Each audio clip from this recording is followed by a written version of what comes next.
Okay, this topic we are going to discuss is external networking. So you've heard about internal networking at the workplace, and this is really external.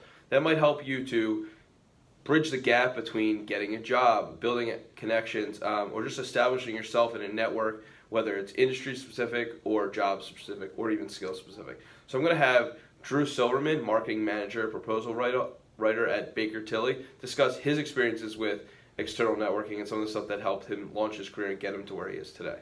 Thank you. So I think my real experience with external networking began in 2013 when I was working for NBC Sports and they moved to Connecticut, and I had to find a new job here in Philadelphia. And I got connected with a company that essentially taught me all about external networking and the value of it. And people hear networking, they don't really know what it means. I thought I did, and I did not. Mm-hmm. And once you're really taught about it, then it really becomes a lot more clear. So that summer in 2013, I did a lot of networking events. I saw the value in those, but it's so much more than that. It's about using LinkedIn to its full potential, which is not just gathering contacts. It's really like utilizing those contacts. Mm-hmm.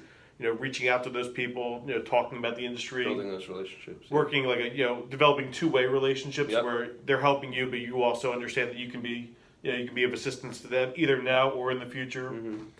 So I learned how to use LinkedIn. I learned how to external network at events, and essentially, I met somebody who, can I say who it is? Mm-hmm. So I met you, and then you essentially helped me get the job I have today. Yeah, so it's been interesting because we're living proof of what Drew and really this topic talks about. But do you want to dive deeper into kind of how we met? Yeah, sure. So I connected with Caleb on LinkedIn, and he was kind of exploring a business at the time, and I met him for a cheese. He said, "You want to meet for a cheesesteak?" And I thought that was good. So we met, and I thought it kind of became clear pretty much right away that my list of contacts wasn't really what was going to help you in the long run. So, I didn't think I'd be able to help you. But then Caleb was kind enough to reach out a couple of days later, I believe, and say, I also do some social network, social media consulting with a company that's looking for a proposal writer if you'd be interested in that position. And, I certainly didn't think there was any chance you were going to help me in that type of sense.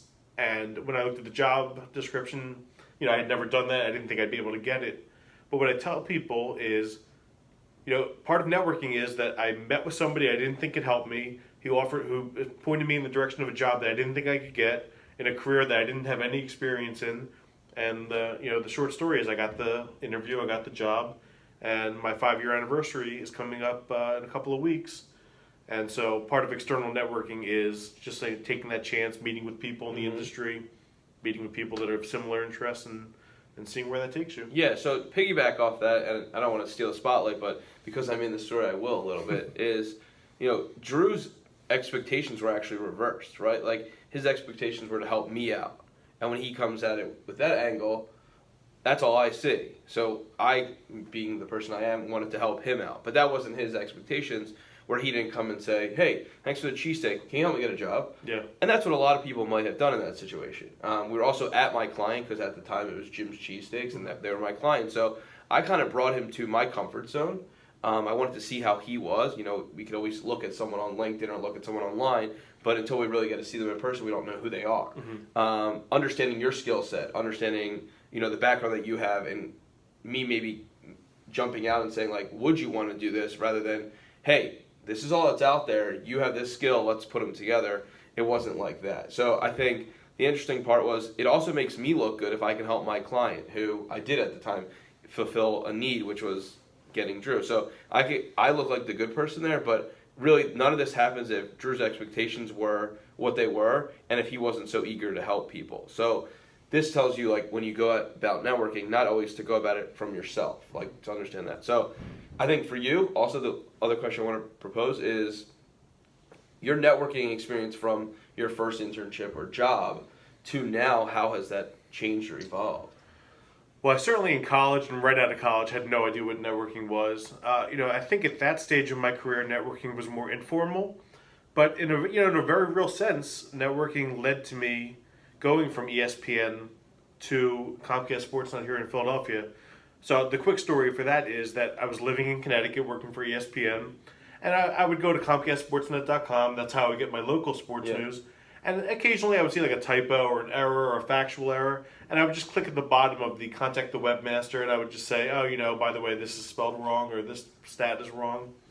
And I would do it just occasionally, and then one day, he wrote me back, and I started just chatting with him about sports a little bit. And ultimately, what networking is, in a large sense, is finding some kind of commonality. Yep. So I had the sports commonality. Then I realized we went to the same high school, and from that point on, we started chatting a little bit about Philly sports. And he said, when you come back to Philadelphia, if you want a job, if you want a job, you can always reach out to me, and I'll see if we have a spot for you. And essentially, that happened at Comcast, and that essentially was the bridge for me to get from that type of informal networking, which was something as simple as just writing a couple emails, led to me going from ESPN to coming back home to Philly. Sure. So one last question. Let's just talk about your advice to them, because like you just mentioned, informally, the two stories that you just told aren't really the necessarily like carbon copy of what networking is. I think they're great because I think that's how you should go about networking. But what would your advice be to students now? I think my main advice would be to get out of your comfort zone. I think, it's really easy to say, I don't want to go to this networking event and meet 50 people that I don't know. It's really easy to say, I've gone up to 10 people already at this event or at this ball game or at this mixer, and I just can't take any more. And it's really easy to say, I met these people, but I don't want to follow up with them. Right. But you just have to suck it up. You have to be able to do it. And I always tell people, you can fake it. Obviously you don't want to do that mindset in life, but you don't have to be super personable the rest of your life. You're at this networking event for an hour. Go, do it, meet these people, get to know them, see if you can help them. And then go back to being, a little more reserved if you want after that. But, just ultimately getting out of your comfort zone is good for you, personally and certainly professionally as well. Sure. So I think this is a good chance to wrap this up. There's a few things that you guys can take out of this. One is always, reach out to people, see if you can meet, whether it's for a cheesesteak, coffee, or a beer. Another thing would be, if you see something incorrect and you're in the field where it makes sense to follow up and do it the professional way and reach out, you never know what that could result in. It could be a conversation, it could be a meeting, it could be a job.